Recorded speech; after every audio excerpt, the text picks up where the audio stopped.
Hi there, it's Matt here and welcome back to the podcast.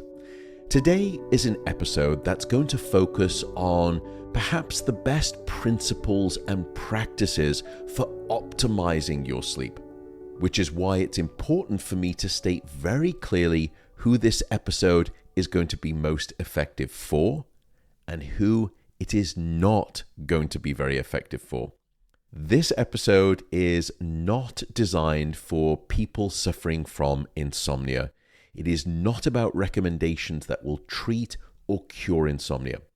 Now, don't worry.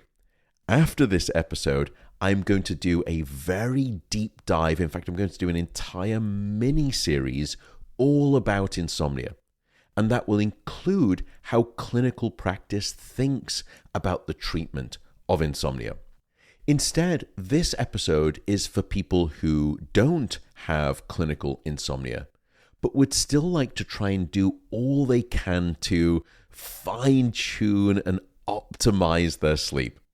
Now, that's not to say, by the way, that many of the things I will describe here are often used as part of the treatment plan for insomnia, but they are only a very, very small part of that plan. And they are by no means sufficient for treating insomnia, not even close. So today, I'm going to go over 5, let's say, conventional tips for optimizing your sleep that I suspect some of you may have already heard about before. And then I'm going to add 5 bonus unconventional tips for optimizing your sleep that you may not have heard about before. Now, I'm not going to simply bark a set of rules at you down this microphone. That's not helpful. I'm going to explain them because I firmly believe that people respond to reasons and not rules. So I'm going to take time to try to unpack the reasons behind each one of these quote-unquote rules, as it were. So let's start with the 5 conventional tips for optimizing sleep, many of which are part of what we call good sleep hygiene. So I'm sure you've heard of dental hygiene, part of which you should be doing before bed. Well, this is all about good sleep hygiene. The first of these 5 tips is regularity. Go to bed at the same time and wake up at the same time. And that's no matter whether it's the weekday or the weekend. Why is this? Well, as we've spoken about in one of our earliest episodes, your brain has its own master 24-hour clock, the suprachiasmatic nucleus. And that master 24-hour circadian clock expects regularity and thrives best under conditions of regularity, including your sleep-wake schedule. So regularity is king. And when you anchor your sleep, you will improve both the quantity and the quality of that sleep. The second is temperature. And we've gone into great detail here in a mini-series before on this podcast, all about temperature. The advice is the following: keep it cool. Your brain and your body need to drop their temperature by about 1 degree Celsius or about 2 to 3 degrees Fahrenheit for you to fall asleep and stay asleep. So cold it must be. The optimal suggestions that we have are somewhere between about 65 to 67 degrees Fahrenheit or around 18.5 degrees Celsius. I know that sounds cold, and cold the ambient must be. It is perfectly fine, however, to wear thick socks and take a hot water bottle to bed during those especially colder nights, which I actually do. Probably makes me sound desperately, what I'm talking about. I am desperately old. But anyway, that's the second piece of advice, temperature. The sponsors supporting today's podcast are Athletic Greens and Inside Tracker. Now, Athletic Greens, which I'm sure you've probably heard of from lots of other science podcasters, is a nutrition drink, and it combines a complement of antioxidants, minerals, biotics, together with essential vitamins. And I myself have been using Athletic Greens, and by the way, I buy mine rather than getting any freebies to avoid any bias. And I've been doing that because I'll always invest in my own full nutritional health insurance coverage. And I also did my research on the ingredients, did my diligence, and I always trust scientific data as ground truth. So head on over to athleticgreens.com/Matt Walker, and you will get money off your first order. Plus, you will get a free 1-year supply of vitamin D and 5 free travel packs. So that's athleticgreens.com/Matt Walker. The third is darkness. We are a dark, deprived society in this modern era, and we need darkness at night to trigger the release of the hormone that we've discussed before, which is melatonin. And here are the following tips. Yes, of course, it's important to stay away from close-up work or exposure to those blue light LED computer screens and iPads and phones. By the way, it's not just the LED light, it's that they trigger a very strong activating response in your brain, which prevents you from falling asleep easily. Now, as I said, it's not just about trying to sort of avoid those screens. And by the way, TV is okay, but don't watch TV in the bedroom, because otherwise that will start to train and fool your brain into thinking that when you get into bed, it's time for you to be wide awake and to be entertained by television, not the time for you to fall asleep. So try to stay away from that. But perhaps as important, if not even more important, is the following suggestion. In the last hour before bed, try to dim down half of the lights or even almost all of the lights in your home. And when you do that, try it just for a week. Just do the experiment for me if you want to and test it out. You will be surprised at how sleepy that lack of light, that increase in darkness will give you in terms of a melatonin sleepiness signal. And by the way, that darkness theme continues not just outside of the bedroom, but when you get into the bedroom. So using things like blackout curtains and an eye mask, those are all great tools. The fourth tip is walk it out. And what I mean here is don't stay in bed for long periods of time awake. I've mentioned this before, and sort of our general rule of thumb is around about 25 minutes. If it's been 25 minutes and you can't fall asleep, or you've woken up and it's been 25 minutes and you can't get back to sleep, then don't worry. Just realize, tonight is not my night.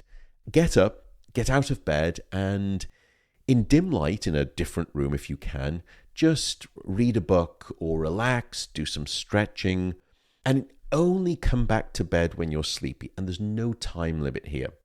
And the analogy I often give, I don't know if it's a great one in truth, but you would never sit at a dinner table waiting to get hungry. So why would you lie in bed waiting to get sleepy? And the answer is that you shouldn't.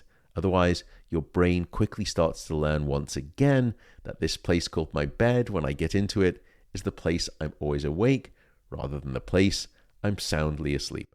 The fifth tip concerns alcohol and caffeine, and I've gone on in great detail in terms of mini-series about both of these things. Again, the general rule of thumb is the following, and of course it's different for different people, but try to abstain from caffeine after around noon in the day if we sort of anticipate a typical bedtime, and try not to drink alcohol frequently in the evenings. Certainly, if you're going to bed lightly inebriated, a little bit tipsy, not a good sign for your sleep. So those are the conventional tips that many of you have heard about. Now to the 5 unconventional suggestions. First is this. When you've had a bad night of sleep or a string of bad nights of sleep, the very best advice I have for you is the following. Do nothing. And what I mean by this is, after that bad night of sleep, don't sleep in any later the following morning. don't nap during the day, and then don't try to go to bed any earlier the following evening. Let me explain that.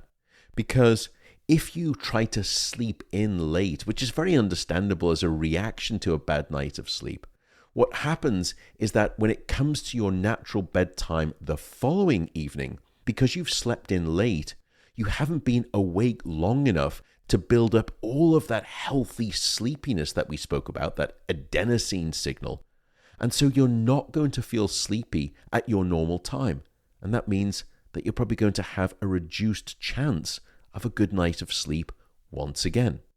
The second I mentioned is don't take naps. I've spoken about this before, about naps in our series there, that they can be a double-edged sword. Naps, once again, when you sleep, you just decrease that healthy sleepiness that you've been building up, and therefore it makes it again hard for you to try to fall asleep or stay asleep after a bad night. And then the final thing is this: don't go to bed any earlier that following night to try to compensate. Don't forget we have that circadian 24-hour rhythm, and it just goes up and down, no matter whether you've had a good night of sleep or a bad night of sleep. So it isn't going to be ready for your normal night of sleep until your normal time. But if you get into bed earlier as a compensation mechanism the following night, what's probably going to happen is that you're just going to lie in bed, not yet biologically ready for sleep, and once again you find yourself struggling to fall asleep and things fall apart. And I should note, by the way, that this great advice of just do nothing is from one of the very best insomnia clinicians out there and a very dear friend of mine called Dr. Michael Perlis. And now the second unconventional suggestion, which is have a wind down routine.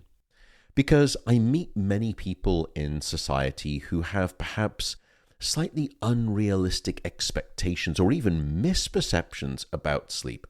And they think that perhaps sleep should be like a light switch, that you should immediately be, racing around in the evening, catching up on email, quickly, watching some television. You dart into bed, you switch off the light, and you think that sleep should come just like the turning off of the light switch. Sleep as a biological, as a physiological, and as a consequence, psychological process, it's not like that. Sleep is much more like landing a plane. It takes time for your biology to start to wind down and sort of bring you down and descend you down onto the terra firma of good sleep at night. And just think about children. Any new parent, I guarantee you, they will tell you all about the sacred bedtime routine. And when they figured it out that works for the child, they do not break it. They don't mess with it.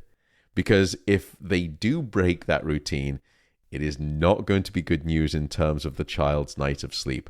But why don't we do this as adults?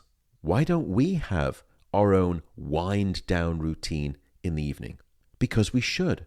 And you can find out whatever works for you and then stick to it fanatically. It can be, for example, stretching or reading, or it can be taking a hot bath. Or for some people, myself included, you can do meditation.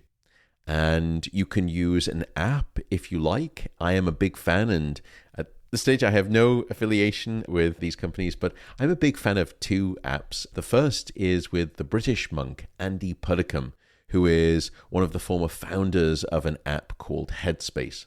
And I really like Andy as a guy and as his philosophy to meditate. It's great, really wonderful. And then the second fantastic app is also from another wonderful Brit, which is Michael Acton Smith. And the app is called Calm, C-A-L-M. And it is similarly wonderful. But by the way, it doesn't have to be meditation. I'm not pushing that. It can be whatever consistently brings you back down to a reduced, calm state. Figure that out and then stick to it. The second partner supporting today's podcast is Inside Tracker, which is, it's a fascinating service. They come to your home and then they will do a blood draw, and then they will analyze your blood and your DNA to understand exactly what is happening inside of you, that unique snowflake individual, in terms of your varied blood and your metabolic and your hormonal health metrics. And what's also key is that they don't just provide you that, they then offer you a personalized set of suggested lifestyle changes so that you can better optimize your health. So just go to the link insidetracker.com/Matt Walker. And if you use that link, which is insidetracker.com/Matt Walker, you will get a healthy discount off your purchase. So now let's get back to the podcast. The third really comes back to the advice that I gave about do nothing, which is naps. Try to stay away from naps, especially after 1 p.m. in the afternoon, when people are severely sleep deprived or they've been having a bad night of sleep. I totally understand why you would want to take a nap. But napping in the afternoon, especially late in the afternoon and certainly in the early evening, is just a little bit like snacking before your main meal. It's just going to take the edge off your sleep appetite. The fourth unconventional tip is don't count sheep. It is a total myth, because research from my wonderful colleague here at UC Berkeley, Professor Alison Harvey, has shown that people who actually started trying to count sheep took longer to fall asleep than those who didn't. And what was also great about her research is that they discovered a better trick, which is the following. Take yourself on a well-known mental walk. So think about a walk that you commonly do in the forest, or a hike that you do, or a walk down on the beach. Goodness, I'm very envious if you can do that if you're lucky enough to live by the beach, but just a really pleasant walk that you do. Think about that, as long as it's something that you know well, and then start in really great high fidelity detail. Think about leaving your front door, going down the steps, and then you're out, and then you're sort of moving this direction and that. Really take yourself piecemeal on that walk.